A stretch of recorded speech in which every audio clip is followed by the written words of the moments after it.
सेवानिवृत्त कर्मचाऱ्याला निवृत्ती वेतनाची उर्वरित रक्कम न मिळाल्याने मानसिक त्रासाला कंटाळून अकोल्यात आमरण उपोषणाचा इशारा दिला आहे। शासनाकडून दुर्लक्ष झाल्यास जबाबदार धरण्यात यावे असा इशाराही त्यांनी दिला आहे। अकोल्यात एक निवृत्त कर्मचारी आपल्या न्यायासाठी थेट आमरण उपोषणावर जाण्याचा इशारा देत आहे।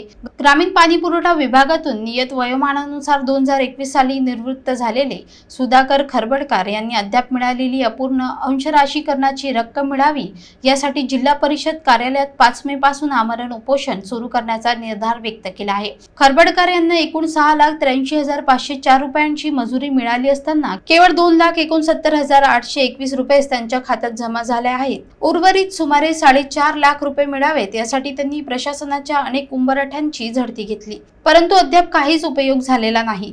घरातील परिस्थिती इतकी गंभीर आहे की त्यांच्या मोठ्या मुलाचे दोन्ही मूत्रपिंड निकाली झाले असून पत्नीने एक मूत्रपिंड दान केले। या उपचारासाठी 18 लाखांचा खर्च झाला आहे। आजही महिन्याला 30 ते 35 हजार रुपयांचा औषधोपचार सुरू आहे।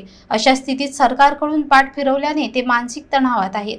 आता उपोषणाशिवाय पर्याय नाही। या उपोषणात काही अघटित घडल्यास त्यास जबाबदार शासनच राहील असा स्पष्ट इशारा त्यांनी दिला आहे। संबंधित अधिकाऱ्यांनी याची गंभीर दखल घेण्याची मागणी होत आहे। राशीकरणचे पैसे मिळाले नाही आहेत। माझ्या मुलाचे किडनीचे ऑपरेशन झालेले आहे। 4 वर्षापासून मी येणं जाणं करून राहिलो जिल्हा ऑफिसासमोर। मला पैशापासून टाळाटाळ करत आहेत। मी कर्जबाजारी झालो। माझे स्वतःचे घर गहाण आहे। 18 ते 19 लाख मुलाच्या किडनीचा आजाराचा खर्च लागला।